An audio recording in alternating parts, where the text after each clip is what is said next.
आज जिल्हा परिषद गडचिरोलीचे मुख्य कार्यकारी अधिकारी यांची भेट घेऊन विधानसभा क्षेत्रातील नागरिकांच्या विविध प्रलंबित समस्यांवर सविस्तर चर्चा केली। यावेळी मतदारसंघातील अनेक नागरिक आपल्या वैयक्तिक आणि सार्वजनिक तक्रारी घेऊन आले होते।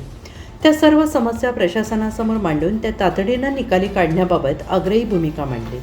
प्रामुख्याने ग्रामीण भागातील पायाभूत सुविधा आणि जनसामान्यांच्या दैनंदिन प्रश्नांवर चर्चा करण्यासोबतच विधानसभा क्षेत्रातील शैक्षणिक विषयांवर विशेष भर दिला। विशेषतः क्लस्टर शाळा पद्धतीची अंमलबजावणी आणि त्याद्वारे विद्यार्थ्यांच्या शैक्षणिक गुणवत्तेत होणारी वाढ यावर सविस्तर संवाद साधला।